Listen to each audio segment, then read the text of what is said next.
Kabisote, kabisote, kabisote. Lutong Ilocano itong si-share natin ngayon mga kabisote.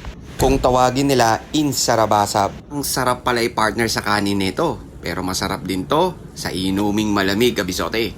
Linisin nating mabuti yung tenga at pisngi ng baboy kabisote.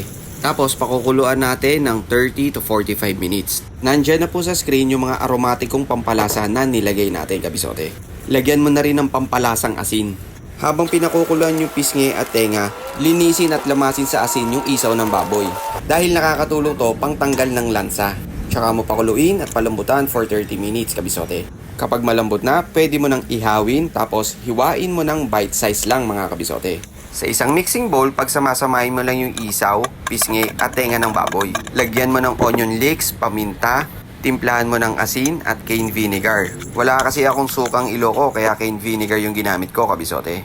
Isunod mo na yung pinaghalong sibuyas na pula at puti, siling green at siling labuyo. At imekos-mekos mo lang. Tikman at ikaw nang bahalang mag-adjust sa gusto mong lasa kabisote. Maraming salamat po sa mga kababayan nating Ilocano dyan. Napakasarap po ng recipe ninyong insarabasab. Paki-comment na lang po kung may nakalimutan si kabisote na procedure at ingredients. Maraming salamat po sa mga followers ni Kabisote at sa walang sawang suporta ninyo. Oh, ano pang iniintay mo, Kabisote? Tara, kakain na!